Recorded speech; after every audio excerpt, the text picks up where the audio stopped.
Kejahatan seksual tak mengenal tempat di pelosok desa atau di kota besar, di rumah atau ruang publik.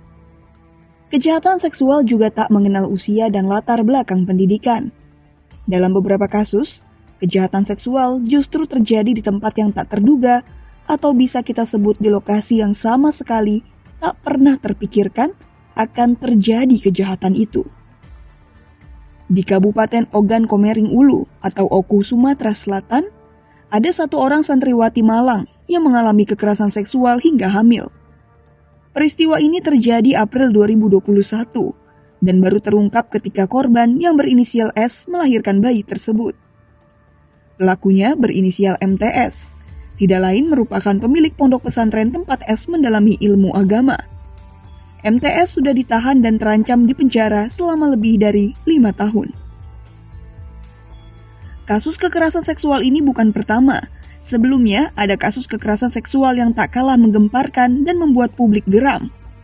Pemilik pondok pesantren di Bandung, Jawa Barat juga melakukan kejahatan yang sama, bermodus iming-iming sekolah gratis di pondok pesantren. Tak tanggung-tanggung, predator seksual bernama Heri Wirawan ini tega memperkosa dan menghancurkan masa depan 12 santriwati yang mondok di pesantrennya hingga hamil dan melahirkan. Bahkan, pelaku juga diduga melakukan eksploitasi anak. Heri Wirawan kini sudah berstatus terdakwa dan tengah menjalani persidangan di Pengadilan Negeri Bandung.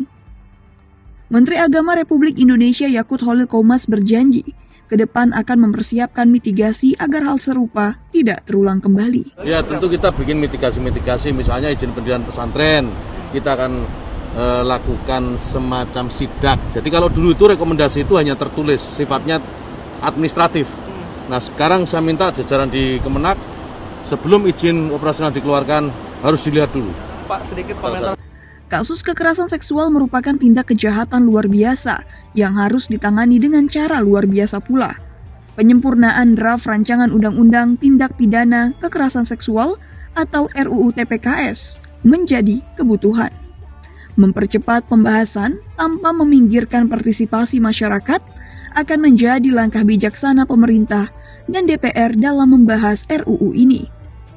Komitmen pemerintah dan DPR serta masyarakat untuk mengawalnya akan menentukan apakah pembahasan RUU TPKS yang akan dipercepat ini akan melahirkan undang-undang yang menjadi sistem pencegahan dan penanganan kasus kekerasan seksual yang komprehensif dari hulu ke hilir.